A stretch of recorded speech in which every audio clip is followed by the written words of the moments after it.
Hey alligators, and welcome back. Most businesses won't survive the new wave of social media in 2025. I want to put you above the curve so you don't disappear like Marvel's box office sales. Hi alligators, and welcome back to the channel. If you don't know me, I'm that social media anime girl here to teach you everything about social media. There are new ways to win on social media like never before, so pay attention.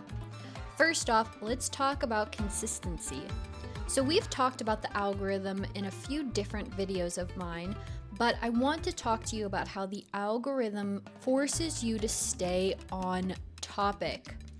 I have seen a lot of business owners who get excited about a ton of different ideas for their social media pages, and it's awesome to see you guys so enthusiastic about your content. However, each of the social media pages that you have an algorithm that do force you to stay in one niche. So that means that you can't make a bunch of different content on one social media page and think that it's going to resonate with your audience. What you end up doing is splitting your audience. So what does that mean? Take, for example, if you were posting clips of Ouran High School Host Club, and all of a sudden one day you decide to start uploading Dragon Ball Z clips as well. Well, the people who are into Dragon Ball Z are not going to be interested in the Ouran High School Host Club. And similar, the Ouran High School Host Club is not going to be interested in the Dragon Ball Z content. So you are making your audience choose what kind of topics they want to follow on your page. And you do not want to do that, especially if you're a business trying to funnel people into your product or service. The best idea is to pick one topic or theme or idea for your business's pages and run with that, rather than trying to make multiple types of content on one page. If you really are dead set on making tons of different types of content, I would highly suggest making multiple pages. If you need help understanding what kind of content would be best for your business, take the free quiz that I have down in the bio. Number 2, partnering with influencers.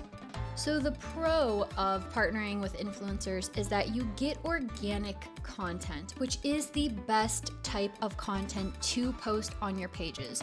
We are way past putting AI on our pages or going into Canva and making like 20 of the same looking post. Nobody likes that anymore. They know what you're doing. So you need to stand out from the crowd. You need to have organic content on your feed. But how do you do that if you're a small business and you don't have a lot of money to play around with? Well, influencers are a great way to do that. Now, you might be thinking to yourself, I don't have money for influencers. And I would beg to differ. Let me explain. First off, you can do partnerships with influencers that aren't money up front. This means that instead of you handing an influencer a lump sum of money, you can just partner with them and have them promote your products for a percentage or a portion of the sales of that product. Now, I do meet a lot of business owners who don't like that idea, and if that's you, that's totally understandable. But for those of you who are interested in something like that, the easiest way to do it is just to find influencers on places like Collabster or Influence City, or you can even just organically look up influencers, but that's a lot harder to actually get them to respond to you. But you can always go through these secondary platforms and hire influencers for your brand to specifically sell your product. Now, say you're somebody that's like, hey, listen, I don't want to work with an influencer who takes a portion of every sale I have. I just want people to make content for me that I can post. There's also an option for that. If you're someone who falls into this second category, you're looking for content creators, not influencers. And there's a really big difference here. Influencers are people who are almost brand representatives. They're going to consistently make content for you, or they're making content to post on their social feeds. However, content creators are not that way. Instead, what they do is they specifically are just hired to make say UGC content, review content, any type of content that you want them to make, and they simply get paid for that piece of content and they don't post it anywhere.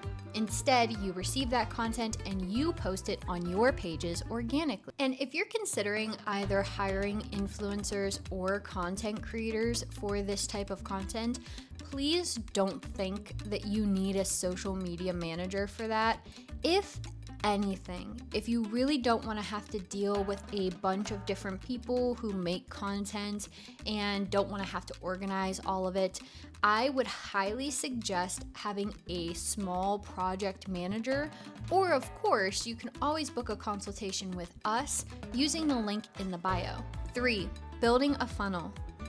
A lot of people are getting tired of the AI or unoriginal content. You need to start building a community or a private sector that you can really start to funnel from. We've talked about it in our previous videos, but you should be knowing your target audience inside and out before starting any social media endeavors. And you are going to start building a community within that target audience. You are going to start to use their lingo. You are going to start to understand what types of content they post, if they like funny things, if they like more serious stuff, what they relate to, all of the emotions and logical senses that they have. The entire psychology of your target audience should be added into this community service that you are going to start building. Let's take a quick look at the easy funnels of social media. So these are funnels that are just kind of already given to us by social media platforms inherently, and we know these funnels based on large scale behavior. So for instance, Facebook and Instagram funnel to each other more often than any other social media page, meaning if you have a large audience on Facebook and you're trying to get them to another platform, Instagram is going to be the easiest platform for them to convert to. For TikTok, it's easier to get people to convert over to YouTube, and YouTube converts to Patreon. On Twitter, it's shown that websites or blogs are a lot easier to get conversions to, but Twitter is a very community-based audience, so you're going to need to spend a lot of time on Twitter in order to get that audience to convert. The next thing that you're going to do is you're going to start utilizing in-feed buying options. When you start to utilize in-feed buying options, you don't have to funnel people to other social media pages anymore. Now in 2025, we're seeing so many rollouts of all of the social media pages letting businesses sell right in feed that all you have to do is funnel them to your in-feed shopping page rather than actually having to leave their favorite platforms, which is awesome. Number 4, competition. Of course, as a small business, you should know who is your competition, whether it's direct competition or indirect competition. And it's the same on social media. If you go on social media and you know who your direct competitor is, you can take a look at what content they are making and only pull ideas from the stuff that's actually working for them. For instance, if you check out the Facebook ad library, you can search up hat salesman. I can now see all of the different hat salesmen's ads that are running right now. And I can see what ads are performing well and what ads are not performing so well. I can then also go to their social media feeds and say, hey, this post got 100,000 views, but this other post that they did only got 100 views. I'm gonna take the idea that they had for this 100,000 view video and I'm gonna recreate it for my business. And of course, lastly, I'm going to talk about organic scrolling.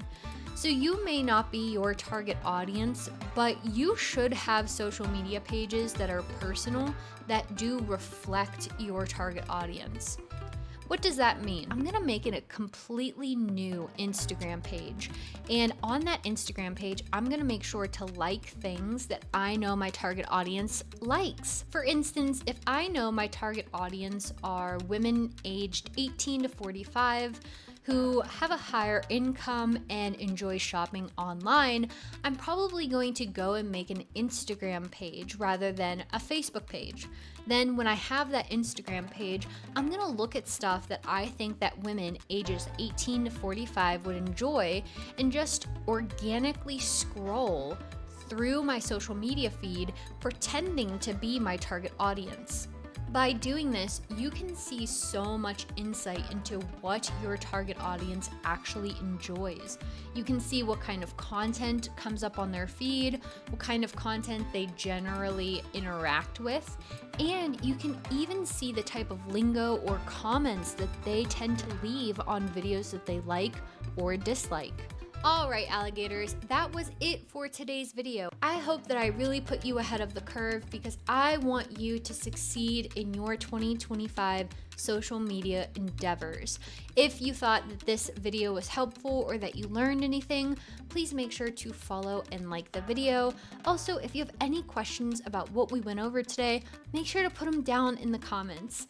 Alright, see you later alligators. Until next time.